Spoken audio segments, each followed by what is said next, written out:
नमस्कार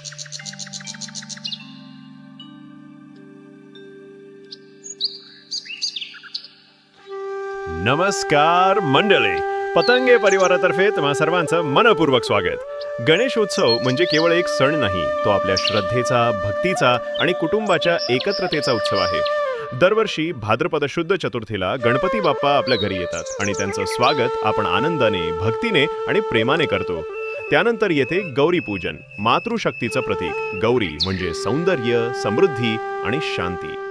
हे दोन्ही सण म्हणजे आपल्या संस्कृतीचं हृदय, जिथे भक्ती आहे, साधेपणा आहे आणि एकत्र येण्याची भावना आहे. यावर्षी आम्ही तुमच्यासमोर सादर करत आहोत एक विशेष देखावा, जुनं ते सोनं.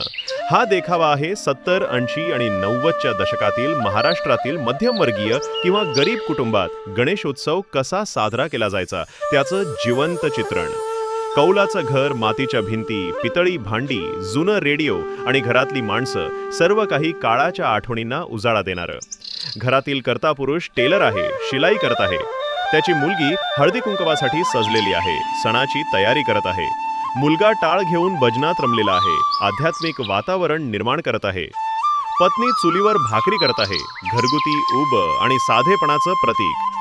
आम्ही प्रयत्न केला आहे की कुठेही प्लास्टिकचा वापर न करता पारंपरिक वस्तूंनी सजावट करावी.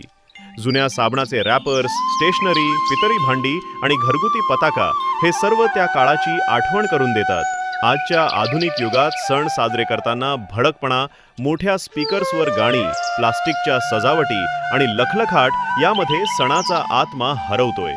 म्हणूनच आम्ही सांगतो, जुनं ते सोनं. श्रद्धा, साधेपणा आणि पर्यावरण पूरकता हेच आपल्या सणांचे खरे मूल्य आहे. चला, आपण सगळे मिळून सण साजरे करूया श्रद्धेने, साधेपणाने आणि पर्यावरणाची काळजी घेत. पतंगे परिवारातर्फे तुम्हा सर्वांना गणेशोत्सवाच्या आणि गौरी पूजनाच्या हार्दिक शुभेच्छा. तुमचं प्रेम, तुमची उपस्थिती आणि तुमचा सहभाग हेच आमचं बळ आहे. गणपती बाप्पा आपल्या जीवनात आनंद, शांती